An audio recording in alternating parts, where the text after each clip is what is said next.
সালা টাকার কুমির। এদিকে কলজাটা এখন পুরো ইঁদুর ছানার মতো। ওই বাবার জন্য আবার কাঁদছে।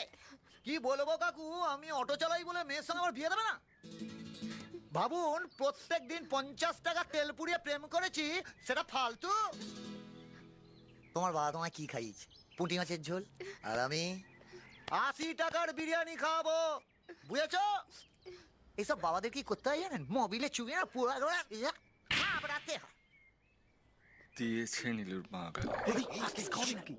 এভাবে একটা মেয়েকে বাড়ি থেকে বের করে আনতে তোমার লজ্জা করলো না? শুনুন কাকু, বাঙালিরা আর যাই করুক না করুক, জমিয়ে লাইনটা মারতে জানে, বুঝলেন? আর তার শেষ দেখে ছাড়ে। বাড়িতে কেউ লাইন টাইন মারলে জিজ্ঞেস করে দেখবে। এই যে মাউনি, লাইন টাইন মারো।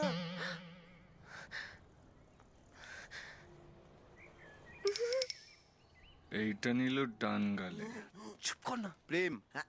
সীমার বাবা জানতে পেরে গেছে তুই ওকে নিয়ে পালিয়ে গেছিস।